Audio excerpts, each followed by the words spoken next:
One of the most amazing experiences of my life was when one of my students came out to me as gay. Now, I have changed around some of the details in this story. I have changed some names and changed some locations just because even though this person is now out and proud, I do still want to keep their identity private. So I was working abroad as an English teacher in a European country. And although the laws of this country completely protected gay people, the minds of the people were still a little bit behind, and there were still a few people who were a little bit homophobic. So because of that, as a teacher, I was kind of advised to keep my sexuality private. There was this other gay English teacher, and he was quite flamboyant and he was quite openly gay. And in his school, a lot of the parents complained, and he actually ended up getting moved to another school.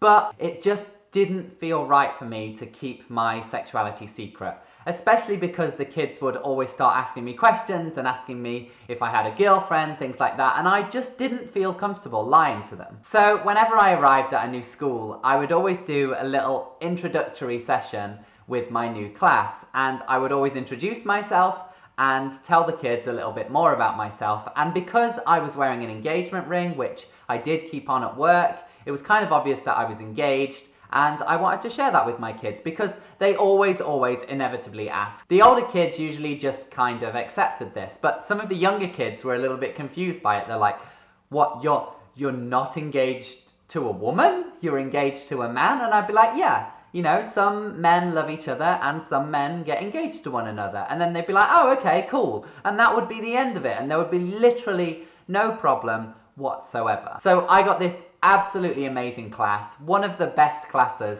I've ever had. And in this class, there was this boy. Now, let's call him Sebastian. So Sebastian was very softly spoken. He was very polite. He was unbelievably intelligent, and he was popular with the girls and he was popular with the boys. Everyone in that school absolutely adored him, and me and the other teachers used to talk about him like he is such a good kid. He is so unbelievably well behaved, and everyone was jealous that I had him in my class. And one of the things about this kid was that he had a very effeminate voice. Now, there is obviously absolutely nothing wrong with having an effeminate voice. I have an effeminate voice, and it also doesn't necessarily mean that that person's gay. That is a stereotype, so it's wrong to assume that somebody with an effeminate voice is gay. But there was just a combination of things that really made me believe that this kid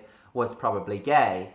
And one day, I remember him coming up to me, and he was really worried, and he was saying, you know, that he didn't really want to partake in the football game because although he loved football, he felt he wasn't as good as the other boys. And he was saying to me that, you know, he wished he could be as good as Michael. And Michael was another kid in my class who was, again, that's not his real name, was really, he was quite built, he was quite big, and he was strong, and he was amazing at football, and he was like a lad's lad, and he was saying, you know, why can't I be more like Michael? And so I was just having a little heart-to-heart with him, you know, saying, you can be whoever you want to be. Some people, everybody's different, and some people are more effeminate, some people are more masculine, and you can be whoever you want to be, and that's totally okay, and that's totally fine. So after this little chat, he went back and joined the game of football with everyone else and started having fun with his friends, and he was just as good as everyone else. It was like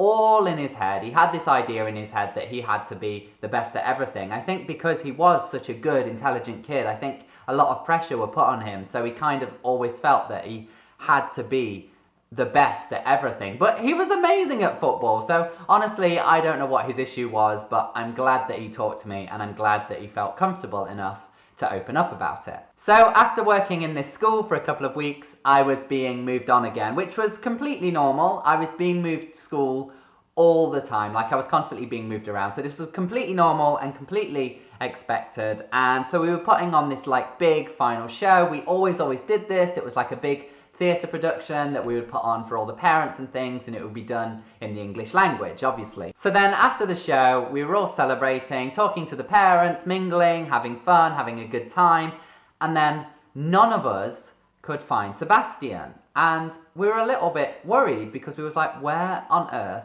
has he gotten to? And we thought maybe he had gone home with his parents, which was absolutely fine, but we were a bit like, where on earth is he? And so we all kind of like spread out and started looking for him. And then I went behind one of the buildings, and there he was, pinned up against the wall, kissing a girl. He was not kissing a boy, he was kissing a girl, because he wasn't gay. We had all assumed that this kid was gay based on stereotypes and other things like that. And I think it's so easy to fall into this trap of stereotyping people and presuming people's sexuality. Like, all the obvious red flags were there, but he wasn't gay. He really liked girls, and that was obvious by what I saw behind the back of the building. So I didn't know what to do as a teacher in that situation. You know, they were just teenagers having fun, and I didn't want to stop them, I didn't want to break them up, so I just turned a blind eye and pretended that I hadn't seen anything. And then I went back to my classroom. I think I'd left a few things in my classroom. So I went back to my classroom, went in, opened my drawer, got whatever it was that I needed. And then Michael, the boy who was really, really good at football, walked into my classroom and said, I really need to talk to you about something. And I was like, yeah, of course, Michael, come in. And he came and sat on my desk, and we sat on the desk together, and he started talking, and he was saying that he thinks he's different and that he doesn't fit in with the other kids.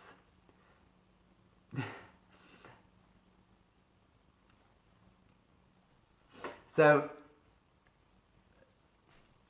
and he was just saying that he felt like he'd never had, and he was just saying that he felt like he'd never met someone like me before. He'd never had a role model who identified as gay before, and that he was worried that he might have felt the same way.